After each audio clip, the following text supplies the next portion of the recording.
everyone and welcome back to my channel, and in today's video I'm going to be sharing with you some lessons that I've learned whilst battling mental health. And trying to remain so strong. I know it's good if I'm alone. I got it. So the first lesson that I have learned whilst battling mental health is acceptance. Knowing that you need to accept who you are and what you've gone through in order to move on. It's also one of the final stages of grief. When you're going through grief, accepting that person is gone, or accepting that this thing has happened in order to be able to repair what you've got to repair and to move on, and learning how to accept your body or your mind or the fact that you've even got mental health is the first step that I've had to learn. Lesson number 2 is self-care. Self-care is very important because self-care provides you with some downtime. Schedule this into your weekly life. I use Google Calendars. I use Google Calendars to plan out everything. Like even this filming time that I'm doing right now is scheduled, and then all my work shifts are scheduled. All those sorts of things are scheduled within my daily life to be able to like just have time to have a wind down and a time to relax and a time to practice what I think is self-care. Lesson 3 is support.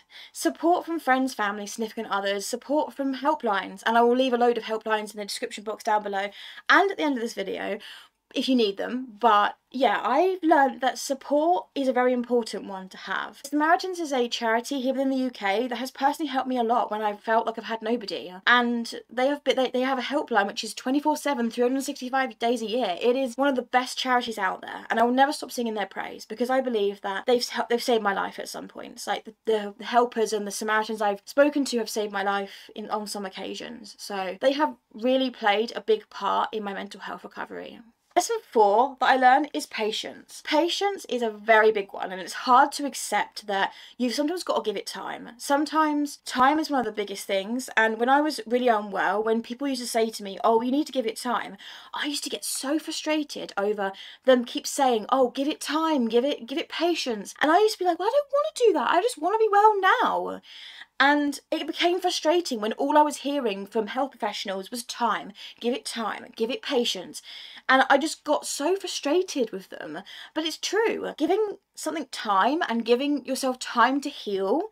When you think about it, a physical health injury, if you fall over and you break your leg, you've got to give it time to heal. It's like your mental health. If you've had a trauma, imagine your trauma is like that broken leg. You've got to give it time to heal, and you've got to give it therapy, and you've got to give it, like with the broken leg, you might need crutches, you might need that aid, you might need to go to like physio. With your mental health, you've had a trauma, you might need to have therapy for that. But it's still the same sort of thing. It's still like a trauma. It's still like an injury. You still need to give yourself time and patience. And that's one of the hardest things I had to learn, because I didn't want to accept that. I didn't want to accept that time was going to make me better. Lesson 5, and this is one that you can do when you're recovered. It is advocacy. I find that using my channel and using my platform to spread mental health awareness and to talk about my story in order to try and help others to feel less alone is something that I've learned to love. Like I always wanted to like do things with my life, and I always wanted to help the mental health community in some way, but doing this has really given me that outlet that I've always wanted. One of my goals to do before I'm 30 is to do a speech, like go and do an in-person speech and do a mental health talk. I would love to do that.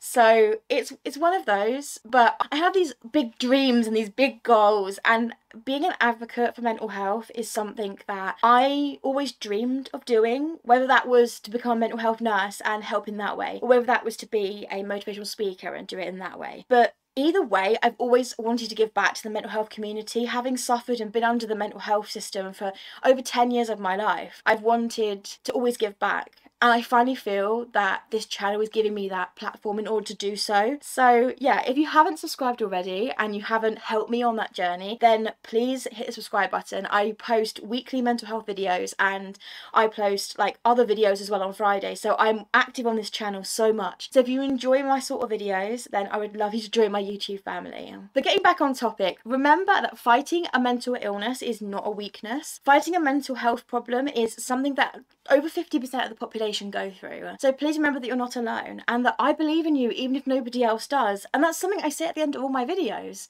But it's true, I believe in you even if nobody else does. Even if you feel like you've got nobody, I believe in you. I believe that you can get over this, and I believe that you can overcome whatever you're going through. So that goes to say, thank you very much for watching this video, and I hope that these tips have given you some insight into me, but also into how you can start to improve your own mental health in order to be recovered or be sober or whatever you're going towards. Thank you very much for watching, and as I say at the end of every one of my videos, I believe in you even if nobody else does, and I shall see you in my next one.